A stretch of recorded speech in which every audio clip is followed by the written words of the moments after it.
सारे खुश हों। आप सबको जय मसीह की, शलोम, प्रेज द लॉर्ड। और जितने ऑनलाइन उन सबको भी, और परमेश्वर आप सबको बरकत दे चुका है। बैठ जाओ अपने स्थानों पर और आत्मा में परमेश्वर के साथ खड़े रहो। आगे बढ़ने के लिए, अच्छा जीवन जीने के लिए, ब्लेस्ड जीवन जीने के लिए, शुद्ध जीवन जीने के लिए, जबरदस्त जीवन जीने के लिए। आमेन, हालेलुया। तो आज ये सेकंड पार्ट है, महाअभिषेक क्या होता है।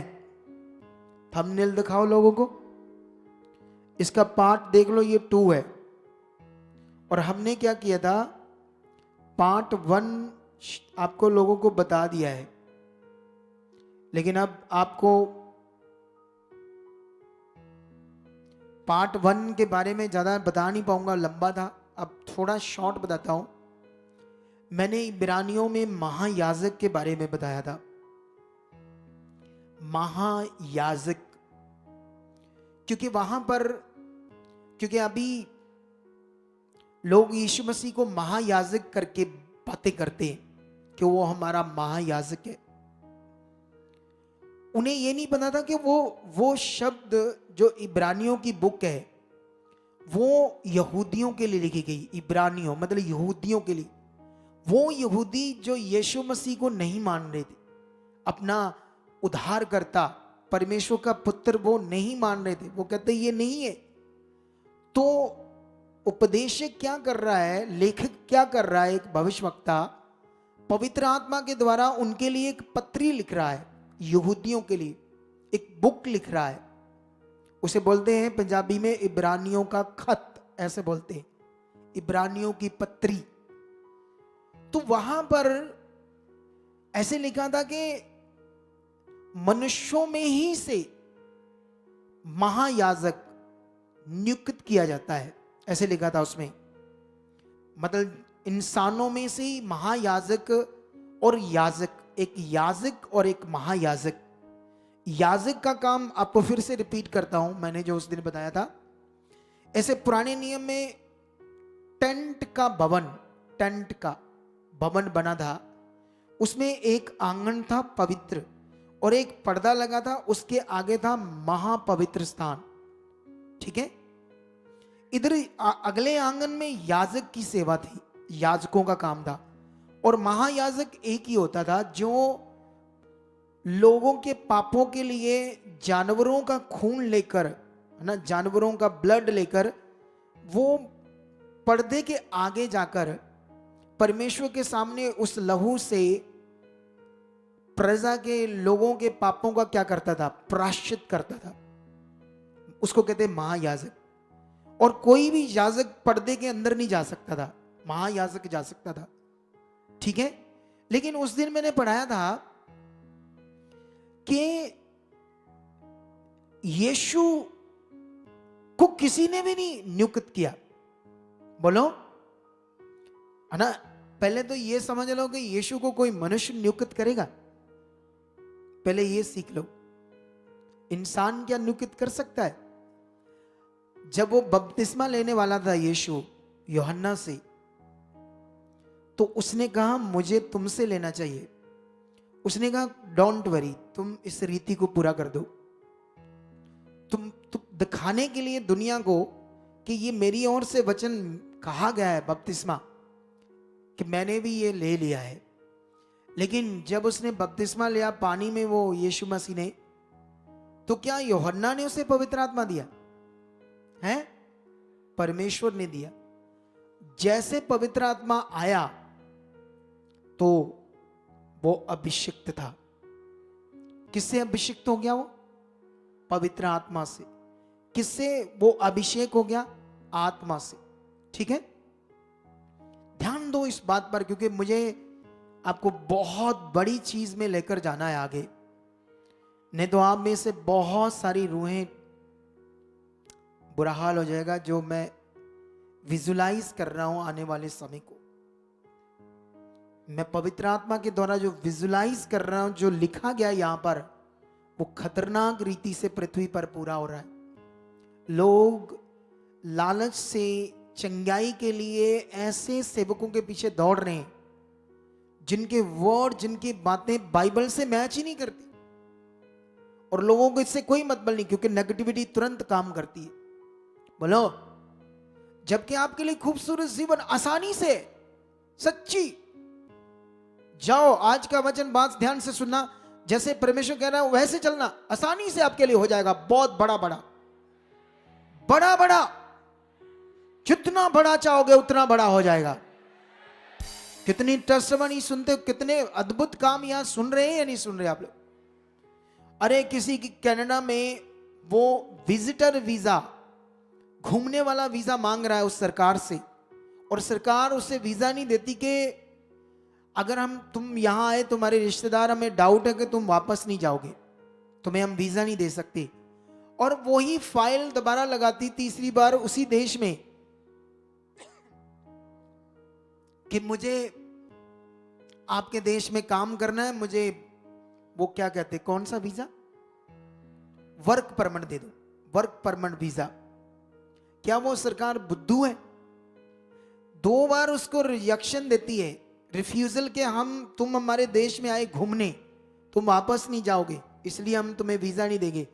उसी देश को वो फाइल बनाते हैं कि मुझे यहां आकर काम करना है, रहना है, मुझे यहां काम करने की अनुमति दो, तो वीजा मिलेगा? बोलो, नहीं मिलेगा फिर।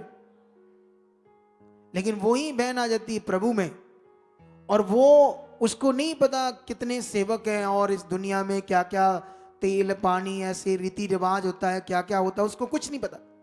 उसको ये पता था मेरी शिक्षा। वो क्योंकि वो तो नास्तिक हो चुकी थी, परमेश्वर है ही नहीं, परमेश्वर एग्जिस्ट करता है ये तो उसने पक्का कर लिया, वो है ही नहीं, एग्जिस्ट ही नहीं करता परमेश्वर। लेकिन जब उसने मुझे सुना, ध्यान दिया, उसको फोकस बन गया सच्चाई पर, और वो देश उसे वीजा दे रहा है। सोचो, सोचने की बात। तुम्हें आज जरूरत है तो बस यहां तैयार होना है, माइंड में, दिमाग में। नहीं तो जो लिखा हुआ वो मैं देख रहा हूं, क्योंकि यहां से 2-4 वॉलेंटियर कहीं गए, उन्होंने पता नहीं कितने लोगों को यहां नेगेटिव कर दिया, वहां जाओ वहां, वो भूल भी गए लोग कि यहां तो काम हो रहे हैं, कितने अच्छे काम हो रहे, कितनी जबरदस्त शिक्षा मिल रही है, कोई कमी नहीं है। नेगेटिविटी ने तोड़ा और वो जा रहे। जो पहले गए ऐसे लोग, मैंने उनकी उदाहरणें भी दे दी आपको, दी या नहीं दी? कितने लोगों की उदाहरणें दी? अभी यहां इतने लोगों की उदाहरणें मेरे सामने, जिन्होंने, देखो, जहां आप किस पर विश्वास कर रहे हो, तो विश्वास करने का नियम एक समान है या कोई दूसरी जगह पर अलग है? पहले मुझे ये बता दो। यही तो समझ नहीं आ रही इंसान को दिमाग में कि जो विश्वास करने का कानून है, क्योंकि जब आप वहां की बात सुन रहे, वहां की बात सुन रहे, तो आप विश्वास कहां कर रहे हो? आपका दिमाग विश्वास में है ही नहीं। आप सोचते रहते हो, उधर का इधर का, उधर का इधर का। बोलो, आप जानते हो जब ये इंटरनेट युग नहीं था, उस समय ज्यादा अच्छा था, वो लोग सच्ची विश्वास करते थे। आप देखना, उस समय लोग अगर 10 साल से एक सेवक के पास है, 15 साल से पुराने समय, वो वहीं थे, क्योंकि उनको विश्वास करना आया था बस प्रभु पर।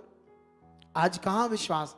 आज बंदा इस मिनिस्ट्री में, कल उसमें, परसों उसमें, परसों उसमें, आज इससे ले हैंड करा रहे, पर कल मजे लेते हुए अलग अलग अगुओं से हाथ रखवा, कुछ नहीं होना उस। ये नियम ही नहीं है परमेश्वर का, बाइबल में ऐसे कहीं लिखा ही नहीं। लेकिन वो टूटे, औरों को भी उन्होंने तोड़ दिया, नेगेटिव कर दिया। जाकर देखो, ऐसे ऐसे जवाब शैतान के, एक बार जाकर तो देख, ही हो जाते काम। अच्छा, मैं 20 सालों से एक्सपीरियंस लेकर आया हूं खुदाबंद का, मुझे नहीं पता कैसे काम करता खुदा, कैसे चीजें प्रकट होती है। ऐसे कैसे खुदा है? ऐसे तो आपस में लड़ा देगा ना खुदा, क्या कर देगा? हमें आपस में ही लड़ा देगा कि जाओ वहां जाओ, मैं फिर काम करूंगा। अरे देखो, कुछ लोग दूसरी चर्चेस से यहां आते हैं, वाई, क्यों आते हैं? मैं बताता हूं आपको। वहां हो सकता है उन्हें अच्छे से समझाया ना गया हो सकता है वो अच्छे से समझ ना पाए हो, इसलिए इधर आ जाते हैं। बोलो, हमारा मकसद किसी भी चर्च के लोगों को तोड़कर यहां जोड़ने का बिल्कुल भी नहीं। हमारा मकसद है अगर यीशु में जो बैकस्लाइड होते हैं उन्हें बचाओ और नए लोगों को बचाओ। हमारा मकसद ये है, हमारा पर्पस शुरू में ये रहा। लेकिन ये मकसद अलग अलग सेवकों को भी समझना चाहिए। अरे ये राज्य कैसे हुआ? मान लो आज एक चर्च में इतने लोग हैं, कुछ नेगेटिव चीजें, कुछ अलग अलग चीजें, मतलब ऐसी चीजें हाईलाइट कर दो। अगर मैं भी हाईलाइट कर दूंगा शारीरिक चीजें, शारीरिक बातें, तो लोग ज्यादा आएंगे। पता आपको? आप जानते हो पिछले दिनों में एक सिख बंदे ने पत्ती का प्रचार किया, चाय पत्ती जो होती ना, उसने कहा ये पत्ती ऐसे ऐसे ऐसे ऐसे है, इसमें ये पीने से आपकी सारी बीमारियां दूर हो जाएगी, ऐसे करके बस उसने प्रचार किया, बताया। 1 2 3 4 नेगेटिविटी ने काम किया, करोड़ों की पत्ती बिकी और लोग पत्ती ला ला कर वो पी रहे। वो 1 बता रहा, 2 बता रहा, 3 बता रहे। ये होता है शारीरिक चीजों से लोगों को भरमाना, मटीरियलिस्ट चीजों से लोगों को भरमाना। और ऐसी चीजों में लोग ज्यादा फंसते हैं और दुष्ट को भी मजा आता है। जरा सा ध्यान दोगे तभी दुष्ट काम करेगा, क्योंकि उसको मजा आएगा। वो चाहता ही नहीं तुम सही चीज करो, वो चाहता ही नहीं तुम परमेश्वर की खोज में जाओ, वो चाहता ही नहीं तुम परमेश्वर के खोजी बनो। जबकि बाइबल में यह लिखा था, इब्रानियों 11:6 में लिखा था, विश्वास बिना उसे प्रसन्न करना अनहोना है, और परमेश्वर के पास आने वाले को विश्वास करना चाहिए परमेश्वर है, और लिखा उसको खोजने वालों को वह प्रतिफल देगा। बात खोज की हो रही थी। यीशु मसीह ने मत्ती 6 की 31, 32, 33 में पावरफुल वर्ड दिए। यीशु मसीह ने ऐसे कहा था, किसी भी बात की चिंता मत करो, खाने की, पीने की, पहनने की। अन्य जाति जो लोग हैं, जो परमेश्वर को नहीं जानते, वो इन सब चीजों की खोज में, कहां से ये होगा, कहां से वो होगा, ये कैसे होगा। उस यीशु मसीह ने कहा, तुम्हारा स्वर्गीय पिता जानता है तुम्हें इन सब वस्तुओं की आवश्यकता है। तुम दर्द में हो, वो जानता है तुम्हें चंगाई चाहिए। तुम्हारे पास नौकरी नहीं है, वो जानता है तुम्हें चाहिए। तुम्हारी मैरिज नहीं हो रही, वो जानता है तुम्हारी मैरिज होनी चाहिए। तुम्हें कारोबार चाहिए, तुम्हें जॉब चाहिए, तुम्हें चंगाई चाहिए, तुम्हें घर चाहिए, तुम्हें गाड़ी चाहिए। वो जानता है, वो जानता है। लेकिन यीशु मसीह ने कहा, तुम सबसे पहले परमेश्वर के राज्य और उसकी सच्चाई की क्या करो, खोज करो। ये सब चीजें तुम्हारे पीछे। करना तो ये था, करनी तो परमेश्वर की खोज थी, उसे समझना था, उसमें बढ़ना था। लेकिन ये छोड़कर मनुष्यों के पीछे दौड़ रहे, इंसानों के पीछे। खुश हाथ में नहीं आएगा, शर्मिंदे इधर भी नहीं आएंगे बाद में, और शैतान तूड़ी के जैसे उड़ाएगा बाद में उन्हें। जाओ देख लेना, मैं तो कितने प्रैक्टिकल तुम्हें समझा दिए। तो इस बात में अपना मन पक्का करो। अब हम वापस उसी पॉइंट पर आते हैं, फिर महायाजक के पॉइंट पर। मैं बता रहा था कि वहां इब्रानिया के लोग यीशु मसीह को कबूल नहीं कर रहे थे। यीशु मसीह ने जब आत्मा पाया तो अच्छा, यूहन्ना ने उसे पवित्र आत्मा दिया? नहीं, परमेश्वर ने। अब मुझे ये बताओ, अगर यीशु मसीह देह में था, पवित्र आत्मा नहीं लेता, तो क्या वो प्रभु नहीं था? आप बताओ मुझे, क्या वो जब छोटा था, 12 साल का, मंदिर में गया, वहां पर जो उसने बातें की, लिखा याजक लोग भी हैरान हो गए, तब उसके पास आत्मा था? अरे जब वो 12 साल का था, वो आराधनालय में गया, वहां उनके बीच में बैठकर सुन रहा था, बातें कर रहा था, और जो उसने बातें की उसे सुनकर लोग चकित हो गए। चकित वाई? अभी तो वो सेवा भी नहीं की उसने। अरे ये जो प्रोसेस है पवित्र आत्मा का, ये इसीलिए यीशु मसीह ने किया ताकि हम इंसानों को समझ आए, क्योंकि परमेश्वर सारी बातें खुद करता है हमें समझाने के लिए। वो प्रभु था, अगर वो इंसान है तो फिर उसको महायाजक बनाओ। अगर वो परमेश्वर है, प्रभु है, उद्धार करता है, तो फिर आप उसे छोटा मान रहे हो, आप महायाजक उसे मान रहे हो। महायाजक का काम बहुत नॉर्मल था। बोलो, उसको महायाजक इसलिए कहा गया था क्योंकि उसने महायाजक वाला काम वो किया जो महायाजक कर तो रहा था, लेकिन कभी भी वो महायाजक उनको पापों से मुक्ति नहीं दिला सकता था। वो सिर्फ हर साल उनके पापों को याद करता था परमेश्वर के सामने कि ये किए हैं, परमेश्वर ने भी क्षमा कर, मुझे भी क्षमा कर। उसके लिए ब्लड ब्लड ब्लड ऐसी रीति थी पुराने नियम में। शुरू में वचन में लिखा पापों की क्षमा लहू के द्वारा थी। तो यीशु मसीह ने खुद ऐसे उसको एग्जाम्पल में बताया गया कि वो महायाजक के रूप में खुद कुर्बान हो गया। वो बकरों का या बैलों के लहू से नहीं, अपने लहू से परमेश्वर के सामने निर्दोष मेमना बनकर चढ़ गया और एक ही बार उसने हमारे पापों को हमेशा के लिए क्या कर दिया, क्षमा कर दिया और हमें माफ करके हमें उद्धार का रास्ता दे दिया। इसलिए उसको महायाजक का एग्जाम्पल दिया गया। लेकिन अगर कोई उसको महायाजक शब्द यूज करके आपको समझा रहा है तो उसको क्लैरिटी नहीं है। महायाजक शब्द छोटा है, बड़ा शब्द है, वो प्रभु है, वो उद्धार करता है। बोलो, वो माइटी लॉर्ड, ऐसे क्यों बोलते हैं माइटी लॉर्ड? वो महा सामर्थी लॉर्ड है, लॉर्ड। तुम उसे छोटा मत करो। क्या मत करो?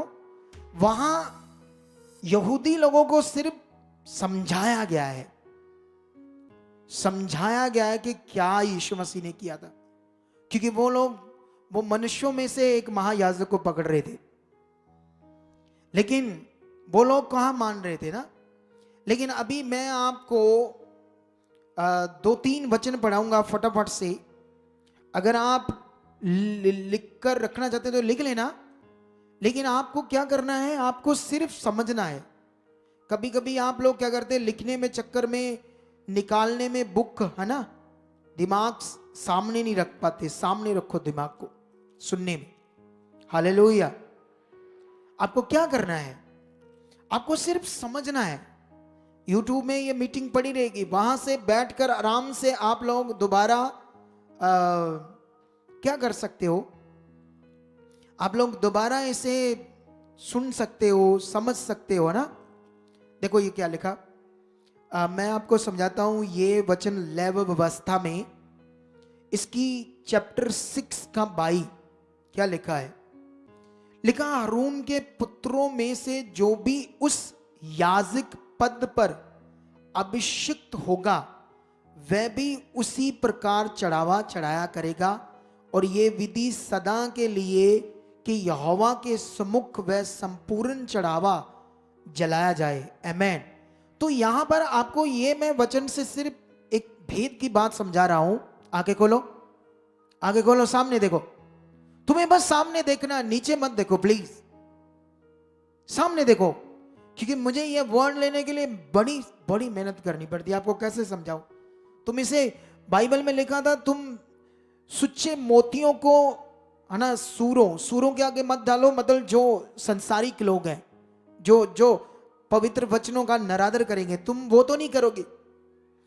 तुम तो सुनने वाले हो, लेकिन सुनने के लिए आदर तो बनाओ ना। अच्छा मन तो बनाओ ऐसे सुनने के लिए, एकदम फोकस। क्या सुन रहे हो तुम? क्या है ये वचन?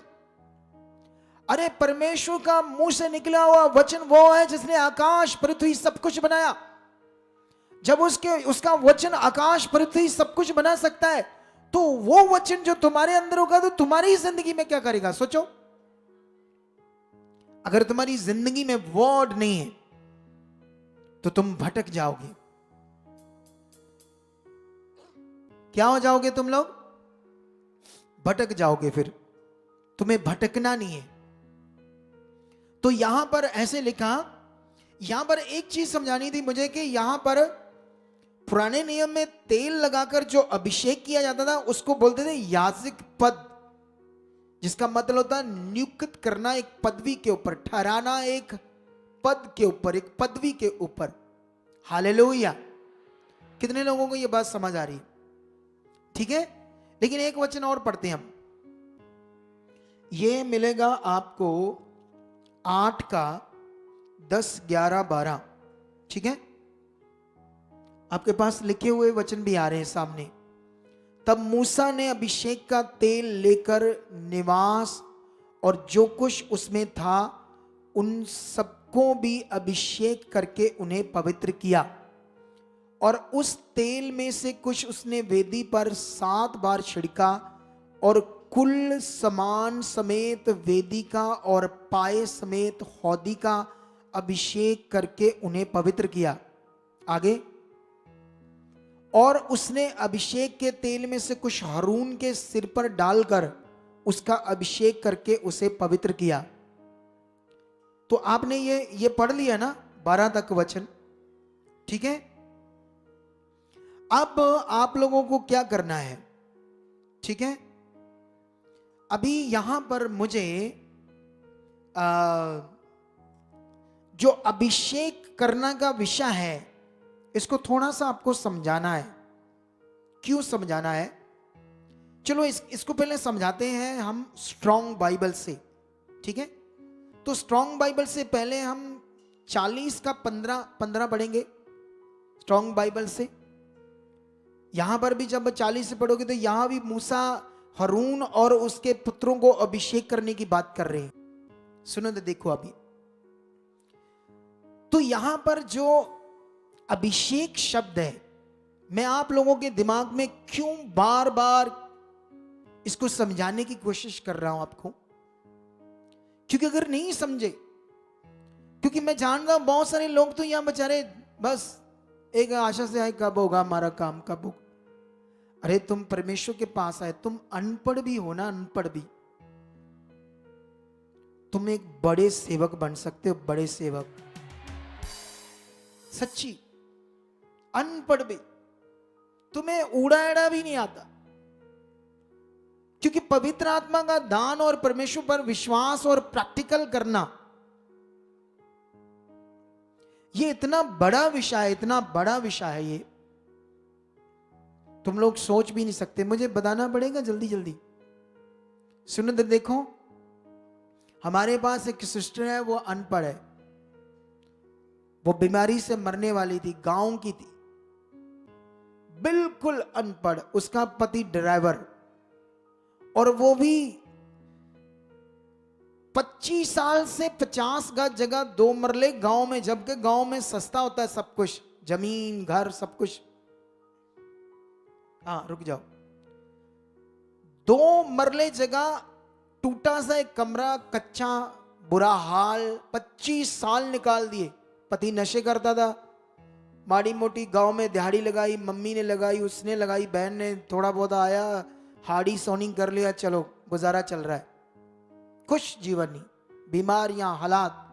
जब वो यीशु में आई, उसको परमेश्वर ने जीवन दिया, चंगाई दी, उसने बात को समझना शुरू किया। अनपढ़ थी, आज 250 बंदे की संगति करती है, और 250 बंदे, और हमारी मिनिस्ट्री में जुड़ी है। सोचो, और तुम कहते हो मैंने समझ नहीं आई। अरे ध्यान दो, थोड़ा सा भी दोगे ना ध्यान परमेश्वर की बात पर, तो तुम्हें समझ आ जाएगी। थोड़ा सा भी, परमेश्वर इतना पावरफुल है, तुम्हें परमेश्वर की जो ताकत है, जो वो माइटी पावर, महासामर्थी है, वो उसे समझना होगा आपको। तो यहां पर ये निकालो, ये देखो, यहां पर जो शब्द है, ये 40 का 15 एक्सोडस, इंग्लिश में बोलते हैं निर्गमन, पंजाबी में कूच। ये शब्द है पहले 48 86, इसको बोलते हैं अनाउंट शब्द, एंड दाउ शॉल्ट अनाउंट देम। ये अनाउंट शब्द को हम देखेंगे 48 86 में। जूम करो थोड़ा सा आगे, थोड़ा सा जूम करो, मैं सबको नजर आए। हाँ, ये शब्द है माशिक, जिसको पुराने नियम में इंग्लिश ट्रांसलेटर ने ऐसे लिखा, प्रिमिटिव रूट, पुरानी जड़, to rub with oil, that is to anoint. ठीक है ना, ये लिखा है कि माशिक वहां तेल से, माशिक शब्द इब्रानी हिब्रू शब्द जिसे तेल के द्वारा ऐसे रब करके ऊपर लगाकर ओनाइंट करना, मतलब ओनाइंट शब्द को आगे क्या लिखा है, बाय इंप्लीकेशन टू कॉन्जिक्रेट, ये शब्द है। ये आपको समझना पड़ेगा ये ट्रांसलेटर ने क्या लिखा है।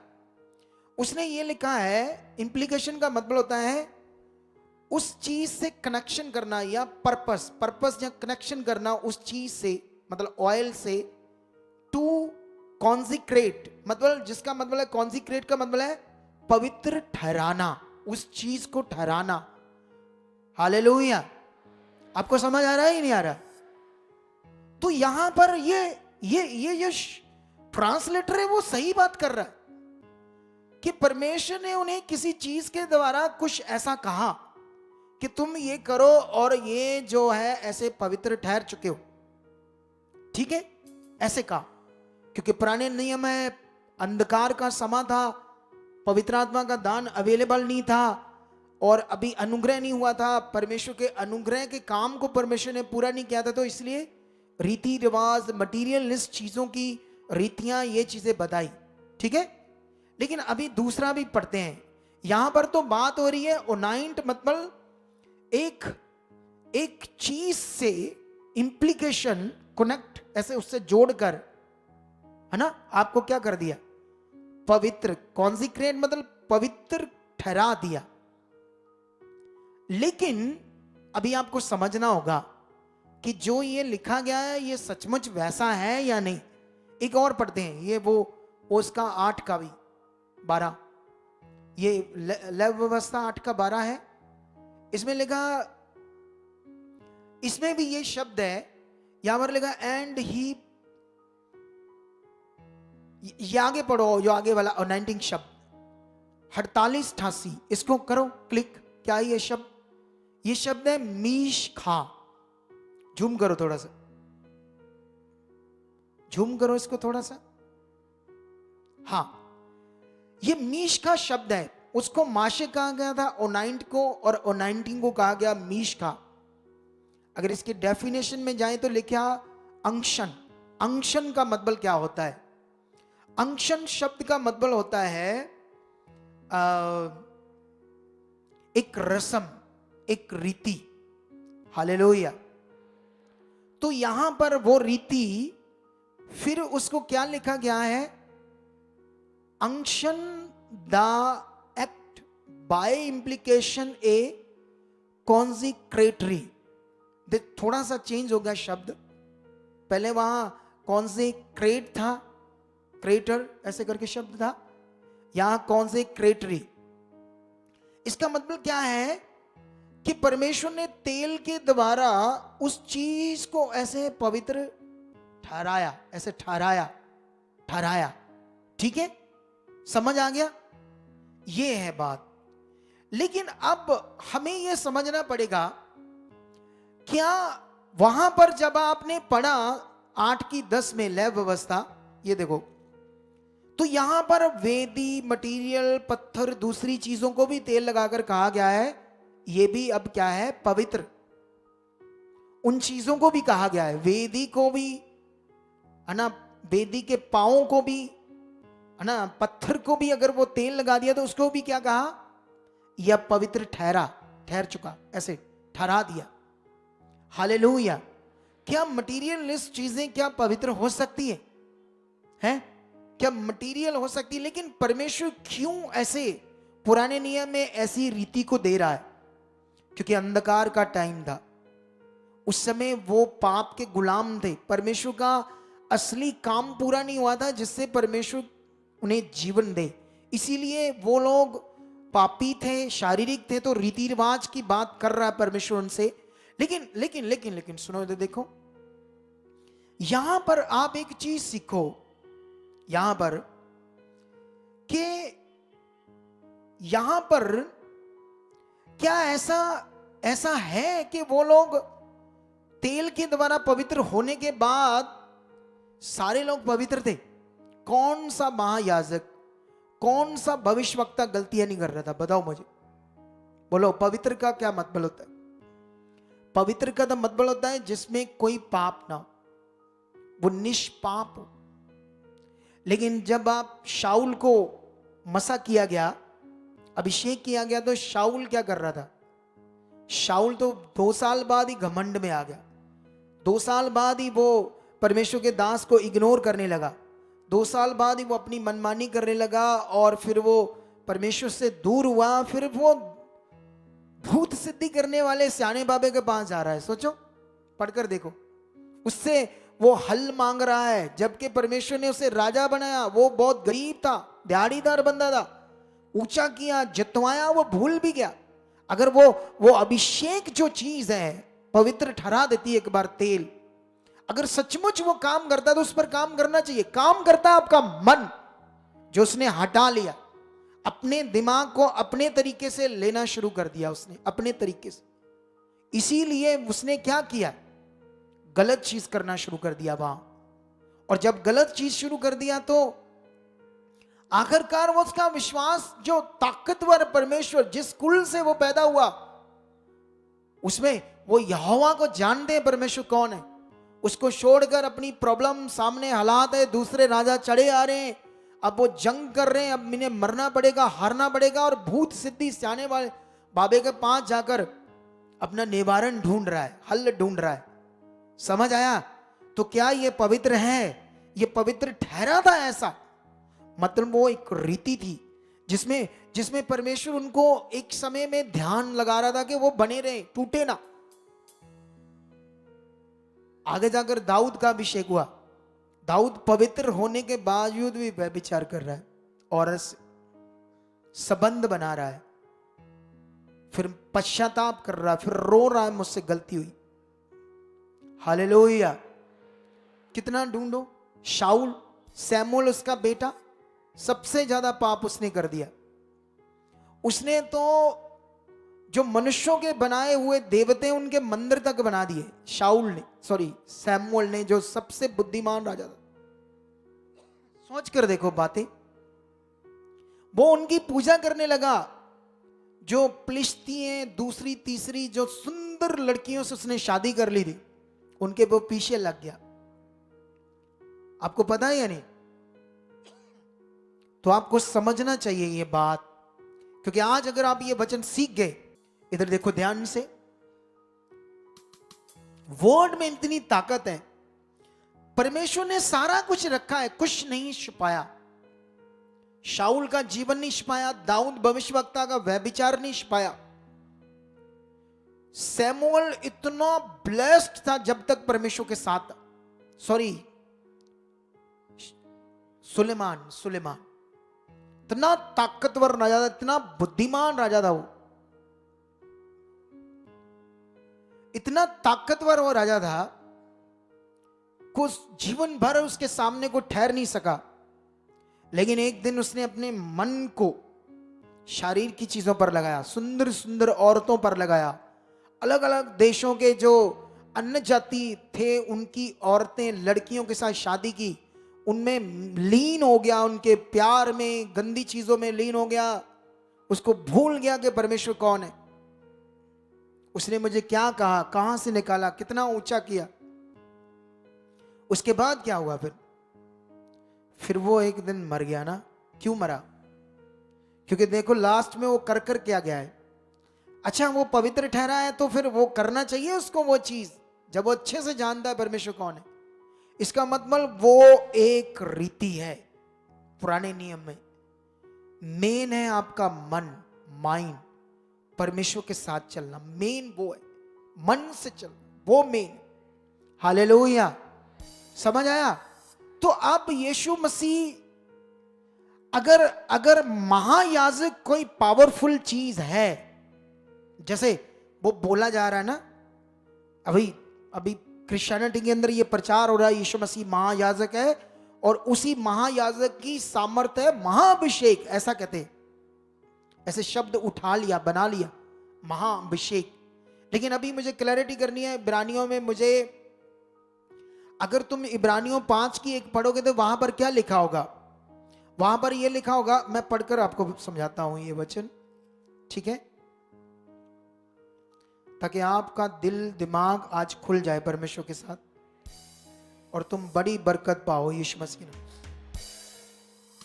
5 की एक मिलेगा, क्योंकि हर एक महायाजक मनुष्यों में लिया जाता है और मनुष्यों ही के लिए उन बातों के विषय में जो परमेश्वर से संबंध रखती है ठहराया जाता है कि भेंट और पाप बलि चढ़ाया करे ये विषय, ठीक है। आपको मैं एक वाक्य पढ़ाता हूं मरकस की बुक में, वहां पर थोड़ा सा लंबा वचन है, लेकिन मैं पढ़ाऊंगा आपको थोड़ा सा लंबा वचन। क्यों? क्योंकि तुम्हें यह समझना क्यों जरूरी है, क्योंकि इसी से तुम्हें बुद्धि और समझ आनी है कि करना क्या है, बेस्ट जिंदगी कैसे पानी है, जबरदस्त जिंदगी कैसे पानी है। हालेलुया। कितने लोगों को यह बात समझ आ रही है? ये हम मरकस 14 अध्याय और 53 से लेकर 65 तक पढ़ेंगे। थोड़ा सा लंबा, लेकिन एक दो मिनट में पढ़ा जाएगा। लेकिन यहां आप सुनना ध्यान से सारे। हालेलुया, हालेलुया, ध्यान दो। फिर वह यीशु को, जब यीशु पकड़ा गया, महायाजक के पास ले गए। उस समय जो यहूदियों में महायाजक था, एक बड़ी पोस्ट, यीशु को पकड़कर कहां ले गए? महायाजक के पास ले गए। और सब प्रधान याजक, उससे छोटे याजक और पुरनिये और शास्त्री उसके यहां इकट्ठे हो गए। पतरस दूर ही से दूर उसके पीछे महायाजक के आंगन के भीतर तक गया और प्यादों के साथ बैठकर आग तापने लगा। प्रधान याजक और सारी महासभा यीशु को मार डालने के लिए उसके विरोध में गवाही की खोज में थे, पर ना मिली, क्योंकि बहुत से उसके विरोध में झूठी गवाही दे रहे थे, पर उनकी गवाही एक सी नहीं थी। तब कुछ लोगों ने उठकर उसके विरुद्ध में ये झूठी गवाही दी, हमने इसे ये कहते सुना है कि मैं इस हाथ के बनाए हुए मंदिर को ढा दूंगा और 3 दिन में मैं दूसरा बनाऊंगा जो हाथ से ना बना हो। इस पर भी उनकी गवाही एक सी ना निकली। तब महायाजक ने बीच में खड़े होकर यीशु से पूछा, तू कोई उत्तर नहीं देता? ये लोग तेरे विरोध में क्या गवाही देते हैं? परंतु वह मौन साधे रहा यीशु, और कुछ उत्तर ना दिया। महायाजक ने उससे फिर पूछा, क्या तू परम धन का पुत्र मसीह है? परम धन परमेश्वर का पुत्र मसीह है? यीशु ने कहा, मैं हूं, और तुम मनुष्य के पुत्र को सर्वशक्तिमान की दाहिनी ओर बैठे और आकाश के बादलों के साथ आते देखोगे। तब महायाजक ने अपने वस्त्र फाड़कर कहा, अब हमें गवाहों का और क्या प्रयोजन है? तुमने ये निंदा सुनी, तुम्हारी क्या राय है? अब महायाजक सजा देने के लिए यीशु को तैयार हो गया है। ये पवित्र कैसे हो सकता है? आप सोचो, सोचो। अरे याजक, महायाजक जो ठहराए गए यहोवा की रीति के अनुसार, अगर ये उस समय इन्हें समझ नहीं आ रही यीशु कौन है, और यीशु के सामने उन्होंने षड्यंत्र रचा झूठी गवाहियों का, यीशु ने जो उनके सामने काम किए, उन्हें कोई उनके पास उत्तर नहीं था कि कैसे इसको फंसाएं, क्या करें। जो यीशु कर रहा था, जो ज्ञान दे रहा था, विवश हो गया महायाजक और याजक, पुरनिये, शास्त्री। क्या करें इसका? क्या वो पवित्र थे? क्या वो आत्मा से भरे थे? इसलिए वहां पुराने नियम में ऐसा शब्द कहा गया चीजों के लिए, ताकि वो लोग परमेश्वर की बात को माने, बने रहे, इधर उधर ना जाए, ताकि मैं सही समय इनको जीवन दूं, उद्धार करूं। देख लो, और आगे पढ़ोगे तो उन लोगों ने थप्पड़ मारे, गालियां दी यीशु मसीह को। तुम कहते पवित्र हो, वो तेल से पवित्र हो गए। तुम लोगों को ये पकड़ना पड़ेगा, सीखना पड़ेगा। अच्छा, ये तो मैंने क्लैरिटी दे दी कि ये मटेरियल से, जो तेल से पुराने नियम की रीति थी, वो एक समय के लिए थी। जब यीशु मसीह आए तो वो रीति बिल्कुल भी नहीं चाहिए थी। लेकिन उन लोगों ने यीशु मसीह को माना ही नहीं अपना उद्धार करता कि वो मसीह है। यीशु मसीह का किसी ने अभिषेक नहीं किया, वो खुद खुदा है, अपना काम वो खुद कर रहा है। तुम से एक नॉर्मल मनुष्यों की एक रीति जिसमें परमेश्वर का ही काम था, लेकिन उसके बराबर कर दो महायाजक कह के, तो ये यीशु मसीह के लिए बहुत छोटी उसके शान के खिलाफ बात है। वो एक एग्जाम्पल है, एक उदाहरण है जो भी क्रिश्चियनिटी को समझ नहीं आ रही, परमेश्वर के लोगों को समझ नहीं आ रही। लेकिन अभी इब्रानियों से एक बड़ी बात बोलकर लोगों को गुमराह किया जा रहा है। इसको मैं क्लैरिटी दूंगा। सब कुछ परमेश्वर ने अपने वचन में दिया है। यह वचन है इब्रानियों में, इब्रानियां 1 अध्याय, ठीक है। अब ये इब्रानियों की पत्री तो वही है जो यहूदियों के लिए लिखी गई, ठीक है। इसको जब 1 से पढ़ोगे तो कई बातें हैं, लेकिन मैं 8-9 पढ़ूंगा। 8-9 में क्या लिखा? 8-9 में लिखा, परंतु पुत्र के विषय में कहता है 8 में, हे परमेश्वर तेरा सिंहासन जुगाना जुग रहे, तेरा राज्य का राजदंड न्याय का राजदंड है। तुम्हें पता है ये राजदंड क्या होता है? राजदंड है। एक मेरे पास फोटो है, मैं इसे सेंड करता हूं अपनी टीम को। तो अभी इसको समझाने के लिए आपको राजदंड क्या होता है मैं बोल भी सकता हूं मुंह से, लेकिन मैं चाहता हूं इसको आप समझ जाओ फिजिकली। कैसे? हालेलुया। इसे आप लेकर आओ आगे टीम। इसको मुझे थोड़ा सा, हाँ, स्केप्ट्री ऐसे बोलते हैं इसको, स्केप्ट्री। लेकर आओ इसको जल्दी से। ये देखो, ये राजे के हाथ में होता है डंडा, इसको बोलते हैं राजदंड। क्या बोलते हैं इसको? इसको इंग्लिश में बोलते हैं स्केप्ट्री, ऐसे बोलते हैं इंग्लिश में। सुनो तो देखो ध्यान से, क्योंकि यीशु मसीह को राजे की पदवी दी गई ऐसे वाक्य अलंकार में। वो तो खुद परमेश्वर खुदा है, उसको क्या देना है, लेकिन ये समझने का बात है।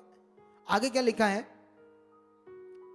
तूने धर्म से प्रेम और अधर्म से बैर रखा, इस कारण परमेश्वर ने तेरे साथियों से बढ़कर हर्ष रूपी तेल से तेरा अभिषेक किया है। इस वचन को कि यीशु का भी तेल से अभिषेक हुआ था, ऐसा करके लोगों को सिखाया जाता है। लेकिन लोगों को यह पता नहीं, लोगों को मतबल नहीं है परमेश्वर की खोज का। लोगों को मतबल है काम होना चाहिए, किसी से भी करवा दो। और मुझे पता है ऐसे होना ही नहीं। बोलो, मुझे पता है ऐसे होना ही नहीं है। कैसे होना है?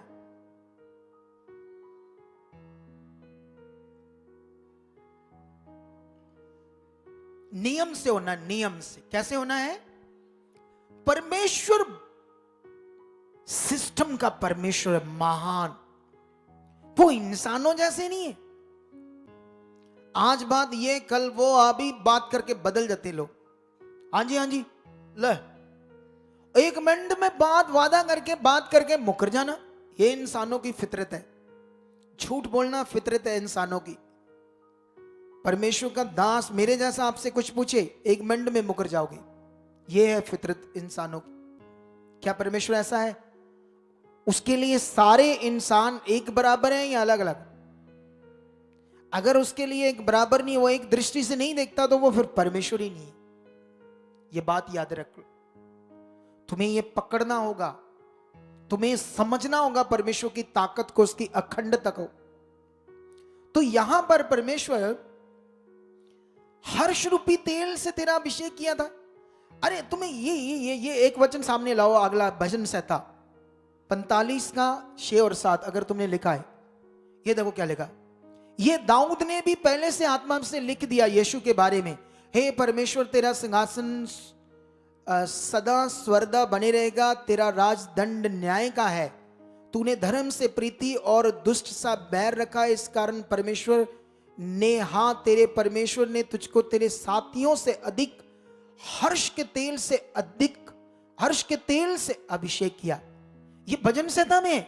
और भजन संहिता की बात ये वाला राइटर उठाकर यहां बात कर रहा है इब्रानियों के लिए, उन्हें प्रूफ दे रहा है यीशु मसीह का, कि दाऊद भविष्यवक्ता ने यीशु मसीह की भविष्यवाणी की थी। ये देखो वो भविष्यवाणी, ये यहां वो उन्हें समझा रहा था उस भविष्यवाणी। तो तब तो यीशु नहीं था, तो उसका तेल से अभिषेक कैसे होगा? अगर नए नियम में भी यीशु आया तो अभी मैं बताता हूं, ये वचन है फिगरेटिवली स्पीच। तुम्हें यह समझना पड़ेगा फिगरेटिवली स्पीच क्या होता है। चलो अभी अभी तुम्हारा जो दिमाग खोल देंगे इस वचन को लेकर, और हम फिगरेटिवली स्पीच के कई शब्द तुम्हारे सामने रख देंगे, जिसे तुम्हें समझना है कि वाकई परमेश्वर कोई बात करता है, जिसको समझना जरूरी है। चलो सबसे पहले एक वचन लाओ स्क्रीन पे, लुक्का 12:50। देखो क्या लिखा यहां पर, हम ये पढ़ते हैं। ये यीशु बात कर रहे हैं, मुझे तो एक बपतिस्मा लेना है और जब तक वह ना ले लूं तब तक मैं कैसी स्केती में रहूंगा, दुविधा में रहूंगा। अब यीशु मसीह का तो बपतिस्मा हो गया, तो यीशु मसीह ऐसे क्यों बात कर रहे हैं? कितना काम करने के बाद, लंगड़े मुर्दे जिंदा करने के बाद यीशु मसीह कहते हैं मुझे एक बपतिस्मा लेना है, जब तक मैं नहीं लेता तब तक मैं दुविधा में रहूंगा, एक स्केती में रहूंगा। कौन सा बपतिस्मा? जब यीशु ने ले लिया तो और दूसरा कौन सा बपतिस्मा है? अरे ये भी कोई बना लेगा अपने से आने वाले दिनों में, देखना इसकी भी टीचिंग बनाकर कोई नया बपतिस्मा खड़ा कर देगा, गुमराह करने के लिए लोगों को। आगे चलते हैं, एक और वचन पढ़ो, मरकस 10:38। क्या लिखा स्क्रीन पर लाओ। यीशु ने उनसे कहा तुम नहीं जानते क्या मांगते हो, जो कटोरा मैं पीने पर हूं क्या पी सकते हो, और जो बपतिस्मा मैं लेने पर हूं क्या ले सकते हो? तो ये कौन सा बपतिस्मा है? अगर तुम्हारी नजर में बपतिस्मा वो है जो पानी में लेते हैं, तो यीशु ने तो ले लिया, अब कौन सा बपतिस्मा है? तो यीशु मसीह किस चीज को ये एक फिगरेटिवली स्पीच में बात कर रहा है? ये क्रूस पर चढ़ने की बात कर रहा है, क्रूस पर मरने को वो बपतिस्मा बोल रहा है। हालेलुया। समझ आ रहा है या नहीं आ रहा? अब इसको यहां तो बपतिस्मा लिखा है, तो बपतिस्मा तो पानी की चीज होती है, वो ले लिया, तो इसको कैसे मैच करोगे? तो फिर ये जो ऑयल की बात है इसको कहां मैच करोगे? चलो 2 वचन और पढ़ाता हूं फिर आपको समझाता हूं। लुका 13:34 निकालो, क्या लिखा? हां जल्दी से, लुका 13:34। अब देखो यीशु मसीह क्या बात कर रहे हैं। हे यरूशलेम, हे यरूशलेम, तू जो भविष्यवक्ताओं को मार डालता है और जो तेरे पास भेजे गए उन्हें पथराव करता है, कितनी बार मैंने ये चाहा। चलो इतना ही बहुत है। यीशु मसीह कहता है हे यरूशलेम, हे यरूशलेम, तूने मेरे भविष्यवक्तों को मार डाला है और उन पर क्या किया है? पथराव किया है। यह किस महायाजक का नाम है? किन यहूदियों का नाम है यरूशलेम? तुम्हें पता है? किस इंसान का नाम है ये यरूशलेम? आप लोगों को पता कुछ? ये तो शहर का नाम है। तो ये शहर कैसे मारेगा अभी भविष्यवक्ताओं को, या पत्थर कैसे मारेगा? ऐसे कोई यीशु मसीह बात कर रहा है, इसे बोलते हैं फिगरेटिवली स्पीच। अरे बाइबल में इतनी ज्यादा फिगरेटिवली स्पीच है जिनके आंसर भी ढूंढने कठिन है। इन्हीं से तुम लोगों को शैतान ऐसे अगुए खड़े करके भरमा देगा और परमेश्वर से दूर कर देगा। लेकिन तुम एक ऐसी मिनिस्ट्री में अगर बने रहे तो शैतान उतर भी आए, यहां सीधा खड़ा जाए, जो मैंने सिखाया अगर वो तुम्हारे अंदर है, उसकी ऐसी की तैसी कि तुम्हारा एक बाल भी बांका कर पाए, ऐसी की तैसी उस शैतान की। अगर तुम्हारे अंदर ये वर्ड है जो खुदा मेरे ऊपर प्रकट कर रहा है। एक और वचन पढ़ते हैं हम, लूका 14:27, इसको पढ़ते हैं हम। पढ़ो, निकालो ये क्या वचन है। यीशु कहता है जो कोई अपना क्रूस ना उठाए और मेरे पीछे ना आए वह भी मेरा चेला नहीं हो सकता। इधर ध्यान दो। अभी मुझे ये बता दो, क्रूस किसको कहते हैं? क्रूस वो जैसे ये चीज, ठीक है।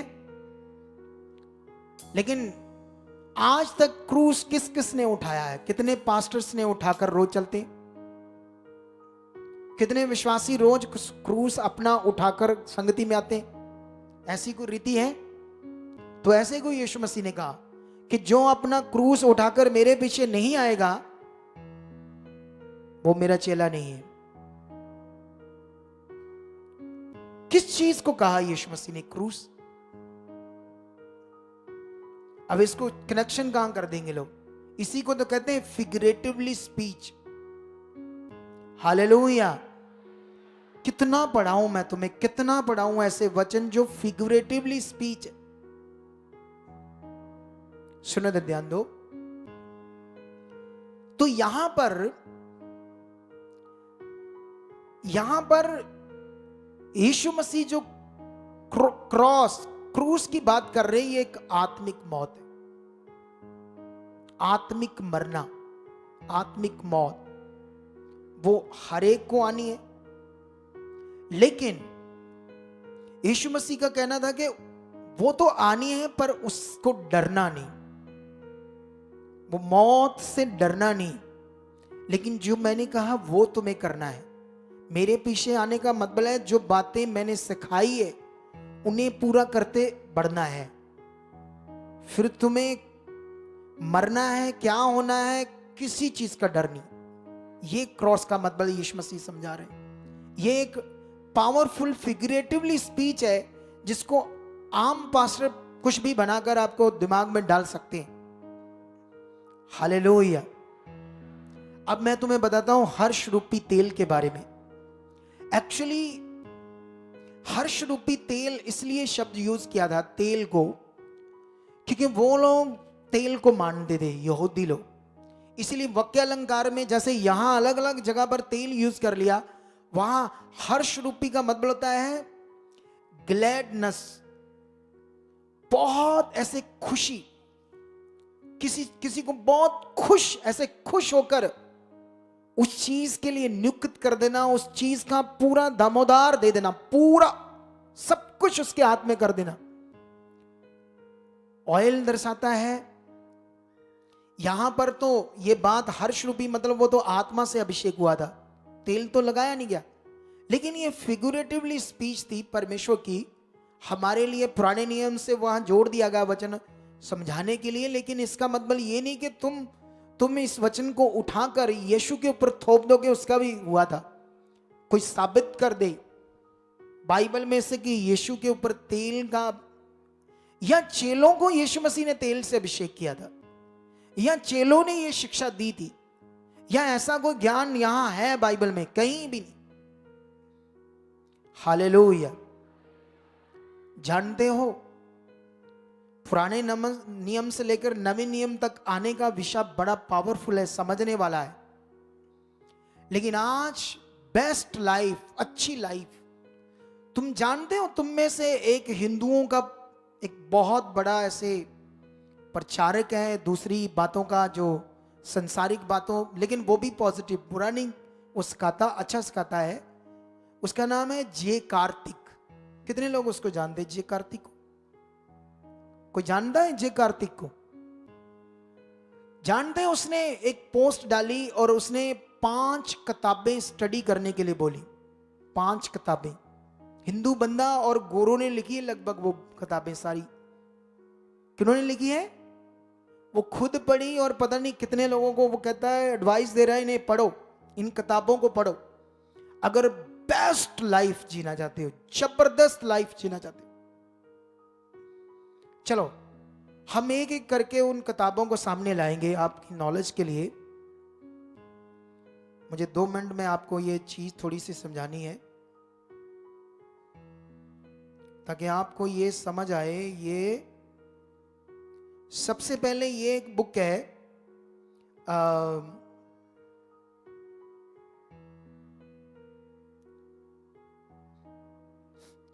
ये लाना book power of your subconscious mind, एक बुक को सामने लाओ। ये एक किताब है, ये करोड़ों करोड़ों पब्लिश मतलब छप कर बिक चुकी है, करोड़ों, 1 2 10 लाख नहीं, करोड़ों। इस पर लिखा, ये गोरे ने लिखी है, डॉक्टर योसेफ मर्फी, वो ऊपर देखो राइटर का नाम। तो इस किताब को लिखने के लिए उसने जानते क्या किया? उसने कुछ बातें साइंस से ली, साइंस को पढ़कर उसने आदमी के ब्रेन की नॉलेज ली कि आदमी का ब्रेन क्या चीज होता है। उसके बाद उसने कुछ, क्योंकि वो क्रिश्चियन था, उसने कुछ बाइबल की आत्मिक बातों को लिया और लेकर इस बुक को लिख दिया। और जानते इसमें उसने क्या क्या बताया? अब मैंने सारी तो नहीं पढ़ी, थोड़ा सा समझाया आपको समझाने के लिए। इसमें उसने समझाया कि हमारा जो माइंड है वो, उसमें वो फिर से किताब को सामने लाओ, क्या कह रहा है वो? Power of your subconscious mind. इतनी पावर है आपके माइंड में जिसे तुम बेस्ट उत्तम जीवन जी सकते हो। लेकिन इसको शारीरिक लोग पढ़ रहे हैं, समझ रहे हैं जीने के सिद्धांत, और तुम आत्मिक हो, तुम खुदा के पास हो और तुम्हें समझ नहीं आ रही। और इसमें यह बताया गया कि हमारा माइंड क्या करता है, इससे क्या हो सकता है। इससे यह बताया गया था कि तुम्हें कैसे जीना है माइंड से। ये बातें मैं तुम्हें एक संगति में इसके बारे में और बताऊंगा, लेकिन आज थोड़ा शॉर्ट, क्योंकि हमारे पास टाइम नहीं। अगली बुक में जाएंगे, अगली बुक हम फिर देखेंगे। हाँ, इसको गुड्स वाइब्स और गुड लाइफ, ये वाली बुक लाओ सामने। इसको भी वैक्स किंग शायद ऐसे राइटर है, मे बी, मुझे याद नहीं पक्का। इसमें जानते हो क्या बताया? इसमें यह बताया गया है कि वाइब्स मतलब आपके जो वाइब्रेशंस होती है, वाइब्रेशंस पॉजिटिव एंड नेगेटिव होती है, नहीं? अब बोलते ना, लोग बोलते ना वेव्स, बोलते हैं नहीं बोलते, वाइब्स बोलते हैं ऐसे करके, पॉजिटिव एंड नेगेटिव्स। तो इस बुक में ये किस चीज के लिए बुक? हमारे ब्रेन के लिए। किसके लिए? जिसमें आप लोग ये सीखो कि हमारे मतलब ये, इसको शारीरिक लोग पढ़कर अपने आप को बेटर कर लेते हैं, सही कर लेते हैं, संसारिक लोग। इसमें पॉजिटिव और नेगेटिव वाइब्रेशंस को कैसे समझना है, कैसे चलना है, पॉजिटिव क्या करना है, ऐसी चीजें समझाई है। इसमें यह बताया कि तुम्हें दूसरे लोग जब तरक्की करते हैं तो उनसे भी कैसे खुश रहना है, उनके लिए तुम्हें कुड़कुड़ाना नहीं, ऐसी बातें कुछ बोलनी नहीं। ऐसे बहुत सारी बातें, एक ये बुक है, इसके बारे में ऐसी बात है। और आगे भी, आगे ये हाँ, ये आगे वाली बुक लेकर आओ, the laws of human nature. इसे भी सामने लाओ, देखो इस बुक को, the laws of human nature. जो एक इंसान का बिहेव है, एक इंसान का बिहेव कहां होता है? माइंड में होता है। यहां पर एक कानून है, बड़ी बातें हैं, लेकिन अभी मैं कितनी आपको समझाऊंगा क्योंकि हमारे पास टाइम नहीं है। मुझे बस ये समझाना है कि इसको शारीरिक लोग पढ़कर, एक राइटर की बातों को पढ़कर अपनी अच्छी जिंदगी को जी लेते हैं, बेस्ट तरीके से अपने माइंड को सेट कर लेते हैं। एक और बुक को लाओ, अगली ये बुक है यू एंड लर्न। इसको बिल्कुल एक यंग लड़के ने लिखा है।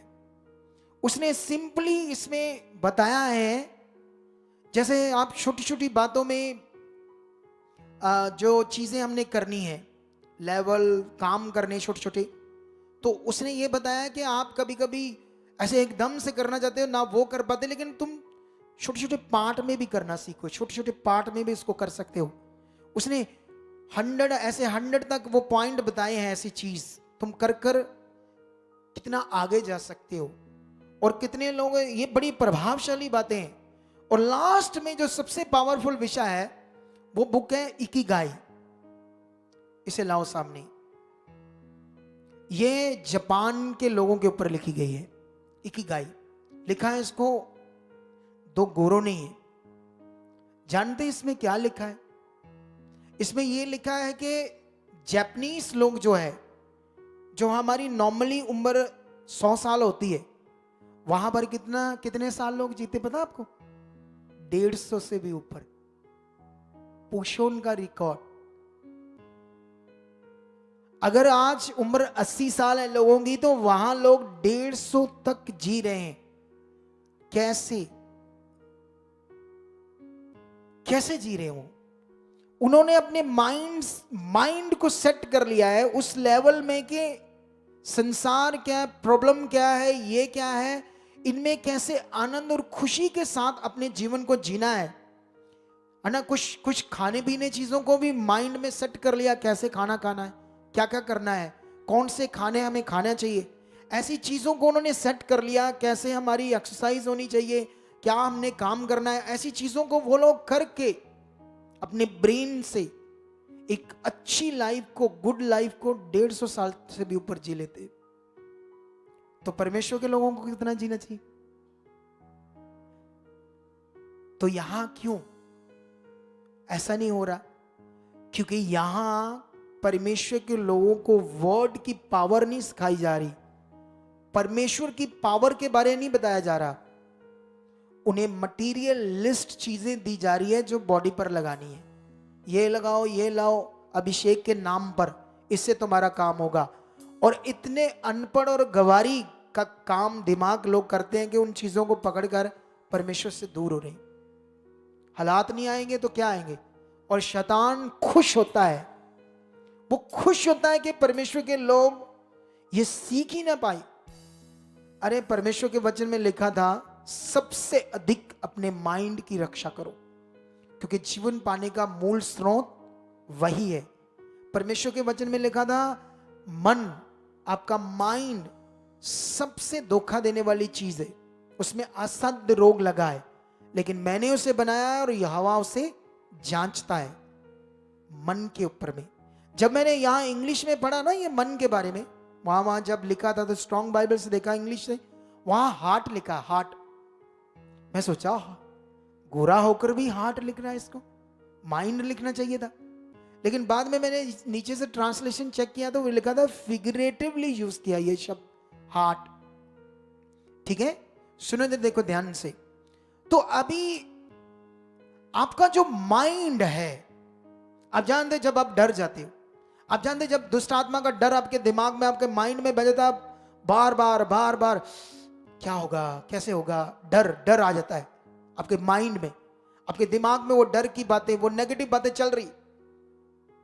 अरे इन बुक्स में लोगों को पॉजिटिव कैसे रहना है, पॉजिटिव कैसे जीना है शारीरिक रीति से, वो सिखाया गया है।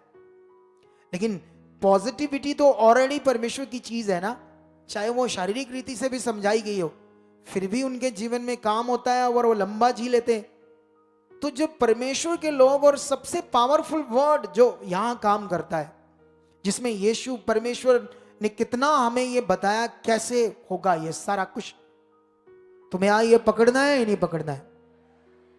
तो मैं आपको बताना चाहता हूं आज कि महाअभिषेक नाम की कोई भी शब्द बाइबल में नहीं है। इसको बस अभिषेक शब्द का मतलब है जस्ट नियुक्ति करना, लेकिन उस शब्द को हाईलाइट करके लोगों के अंदर एक पिक्चर्स बना दी गई है, एक दिमाग में ये बात डाल दी गई है। हालेलुया। आप जानते हो बाइबल में आप लोगों को दुल्हन भी कहा है फिगरेटिवली स्पीच में। तो दुल्हन मतलब आप परमेश्वर उसके बेटे बेटियां हो या दुल्हन हो, बताओ मुझे, हैं? जो बूढ़े हैं, जो बंदे, वो यीशु की पत्नी कैसे बनेंगे, ब्राइडल? बताओ मुझे। ऐसे तो लिखा है कि तुम यीशु की क्या हो, दुल्हन। तो इसे बोलते हैं फिगरेटिवली स्पीच। इसके अंदर बात हो रही है वो आएगा मतलब जैसे किसी को लेकर जाता है ना, जैसे लाड़ा शादी करके लेकर जाता है किसी को, ऐसे फिगुरेटिवली हमें समझाया गया है। तो तुम उस बात को समझने के लिए और चीज इधर उधर जोड़ दोगे तो कैसे चलेगा ना। अभी समझ आ गया ना वो कि यीशु का कहीं भी तेल से अभिषेक नहीं हुआ था, उसको फिगरेटिवली यूज किया गया। जैसे अलग अलग जगह पर यीशु को आत्मा से अभिषेक किया था, आपके लिए भी वो आत्मा अवेलेबल है। पवित्र आत्मा आपके माइंड में काम करेगा। जो माइंड आपका नेगेटिव सोचता है, वो पाप के कारण नेगेटिव हो चुका है। कभी कभी सही सोचता है, वो भी अगर आप प्रभु में है तो वचन सुनते हो तब सही सोचता है।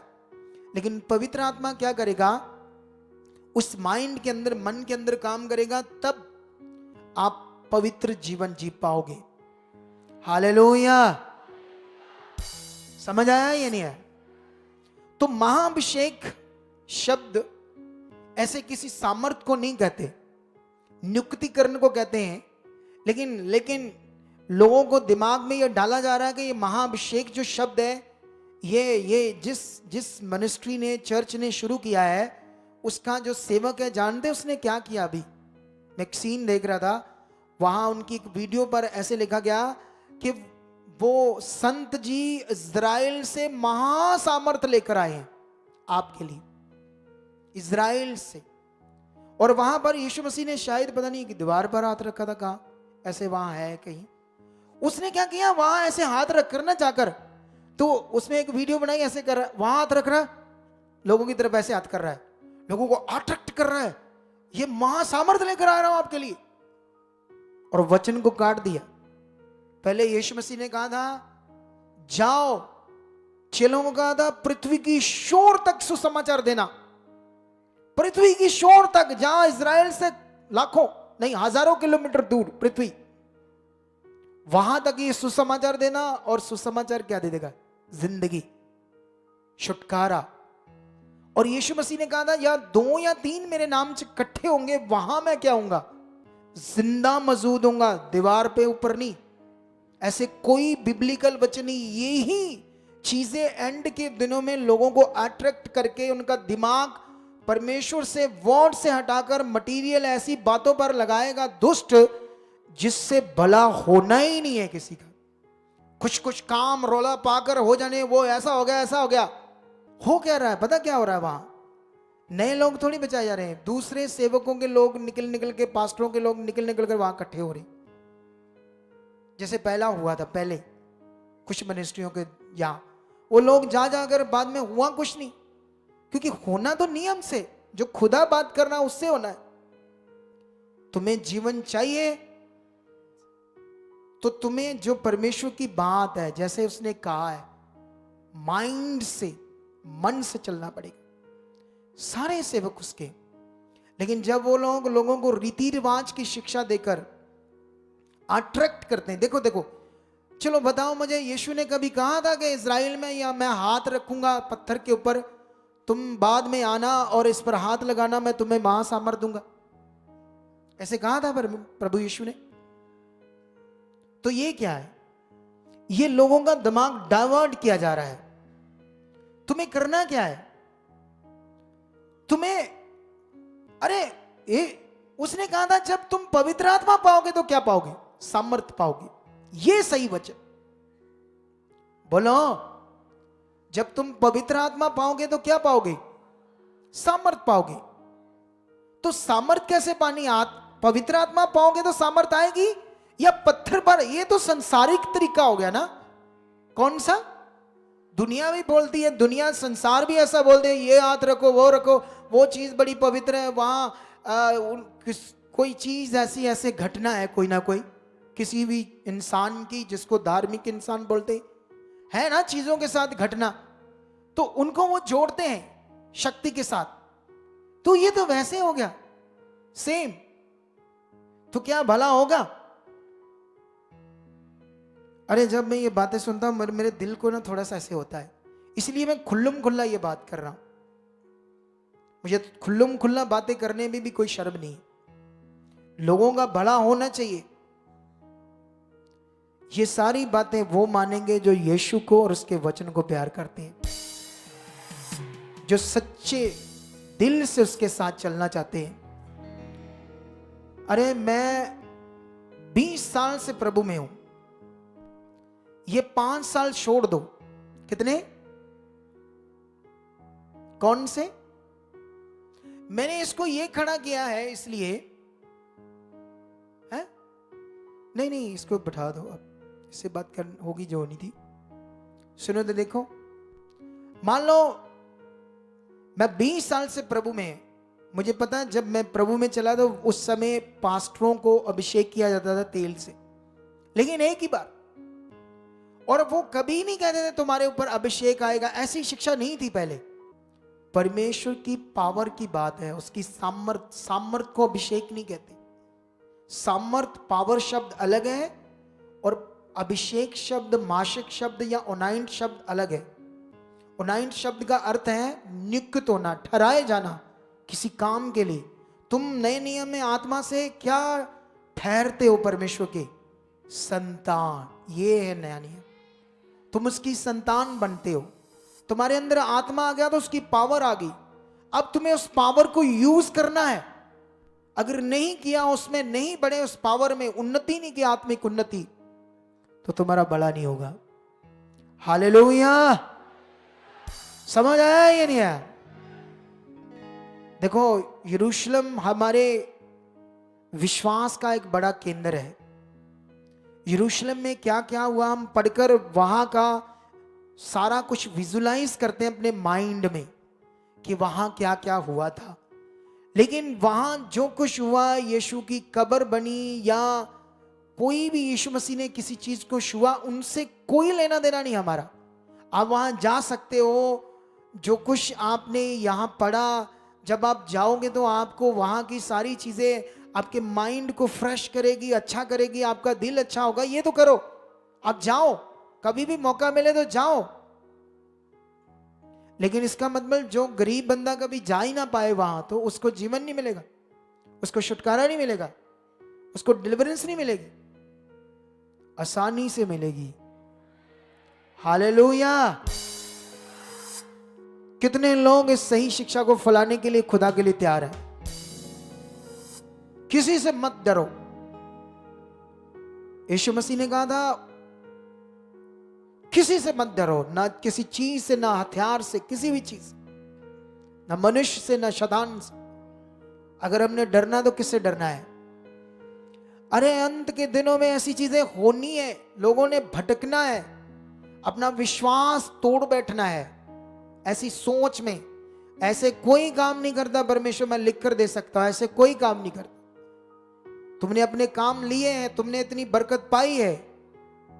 मैंने थोड़े दिन पहले भी एक उदाहरण दी थी, इसी थर्सडे, एक लड़के की जिसकी मम्मी को ब्रेन कैंसर हो गया।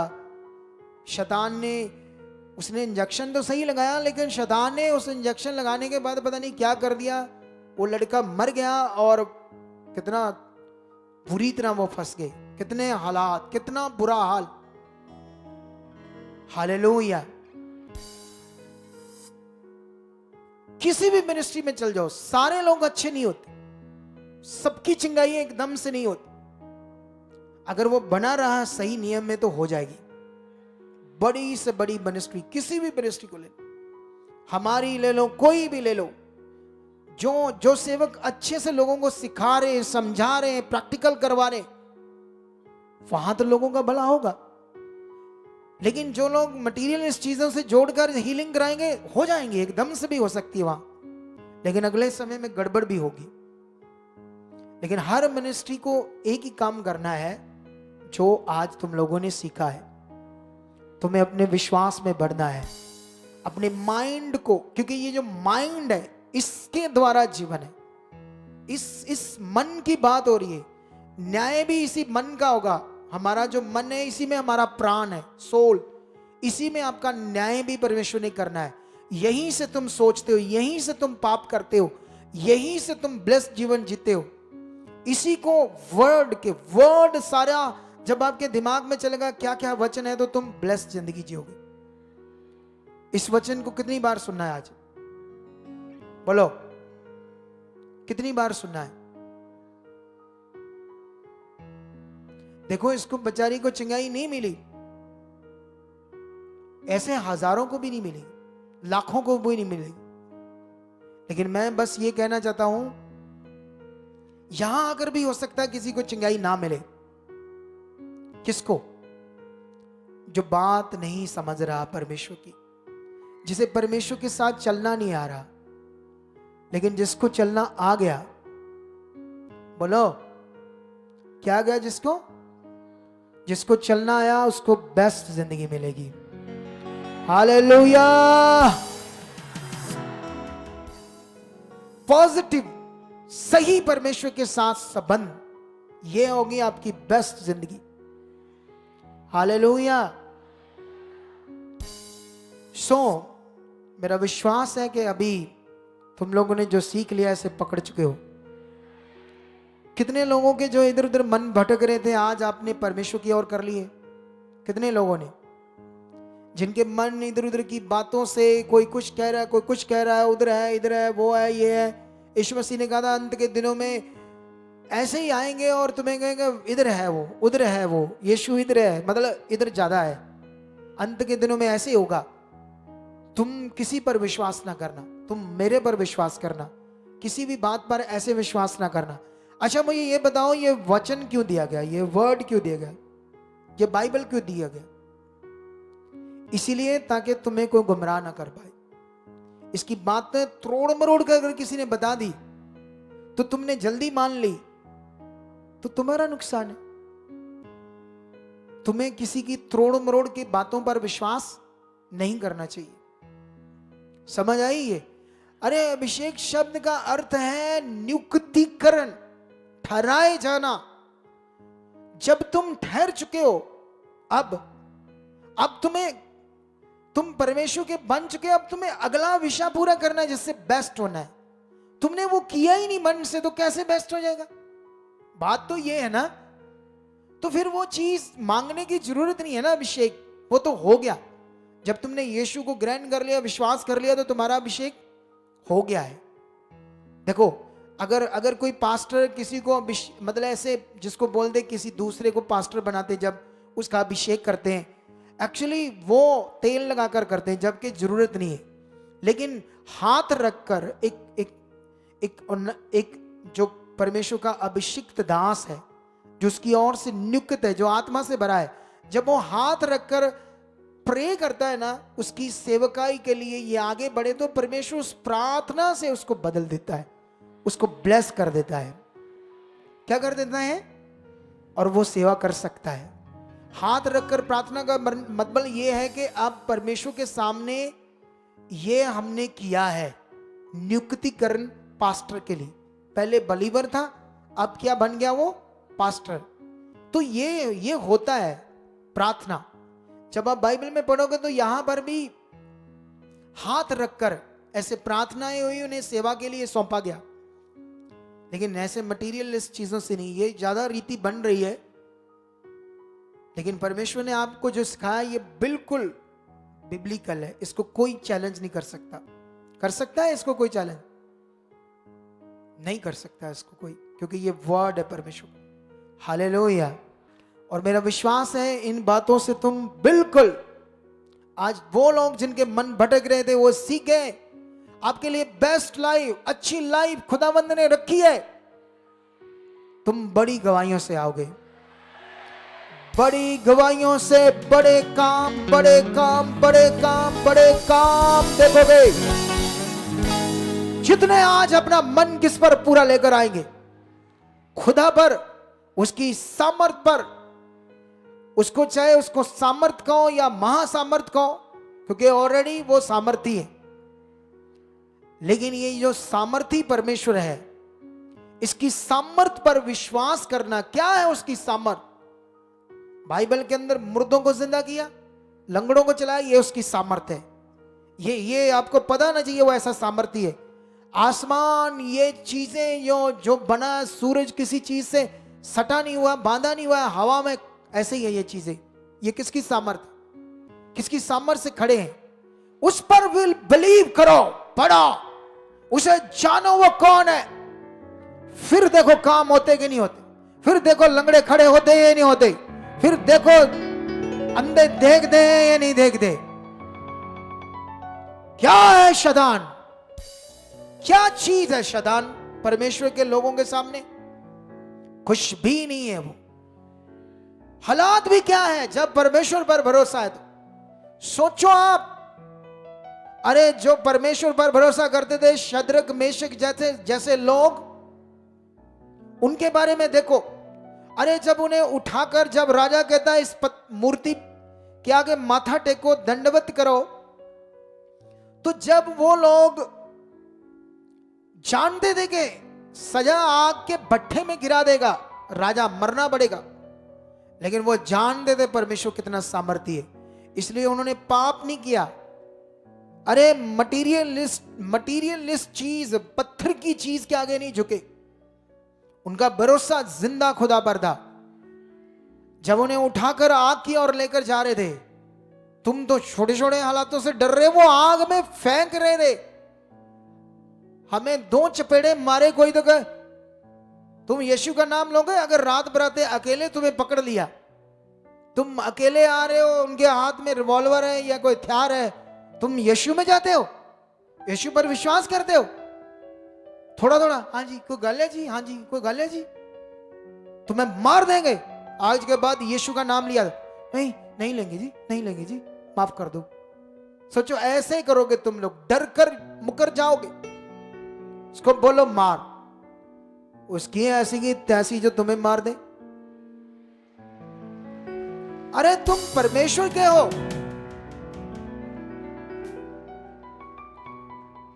यीशु ने इसीलिए कहा था उनसे मत डरो जो तुम्हारा शरीर घात करेंगे, उससे डरो जो तुम्हारा शरीर और आत्मा दोनों नरक में नष्ट करेगा, वो परमेश्वर है।